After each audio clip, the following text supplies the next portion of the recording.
Hello, everyone. Welcome to another Bible reading session. If you're new here, my name is Rita, and I go live every day reading the Bible. So you are free to join in. You can check my community post for the Bible reading plan for the month. For today, I'll be reading the book of Ezekiel, chapter 9 and chapter 10, and I'll be reading from the New Living Translation. Ezekiel chapter 9, the slaughter of idolaters. Then the Lord thundered, "Bring on the men appointed to punish the city. Tell them to bring their weapons with them." 6 men soon appeared from the upper gate that faces north, each carrying a deadly weapon in his hand. With them was a man dressed in linen, who carried a writer's case at his side. They all went into the temple courtyard and stood beside the bronze altar. Then the glory of the God of Israel rose up rose up from between the cherubim where it had rested and moved to the entrance of the temple. And the Lord called to the man dressed in linen who was carrying the writer's case. He said to him, "Walk through the streets of Jerusalem and put a mark on the foreheads of all who weep and sigh because of the detestable sins being committed in their city." Then I heard the Lord say to the other men, "Follow him through the city and kill everyone whose forehead is not marked. Show no mercy, have no pity. Kill them all, old and young girls, old and young girls and women and little children, but do not touch anyone with the mark. Begin right here at the temple." So they began killing the 70 leaders. Defile the temple, the Lord commanded. Fill its courtyard with corpses. Go. So they went and began killing throughout the city. While they were out killing, I was all alone. I fell face down on the ground and cried, "O sovereign Lord, will your fury against Jerusalem wipe out everyone left in Israel?" Then he said to me, "The sins of the people of Israel and Judah are very, very great. The entire land is full of murder. The city is filled with injustice. They are saying, 'The Lord doesn't see it. The Lord has abandoned the land.' So I will not spare them or have any pity on them. I will fully repay them for all they have done." Then the man in linen clothing, who carried the writer's case, reported back and said, "I have done as you have commanded." Chapter 10. The Lord's glory leaves the temple. In my vision, I saw what appeared to be a throne of blue lapis lazuli above the crystal surface over the heads of the cherubim.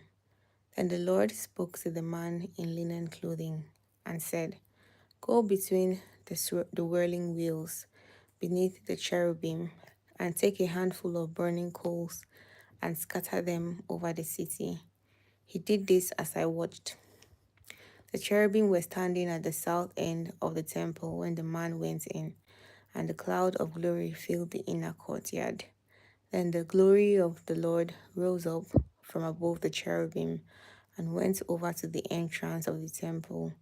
The temple was filled with this cloud of glory, and the courtyard glowed brightly with the glory of the Lord.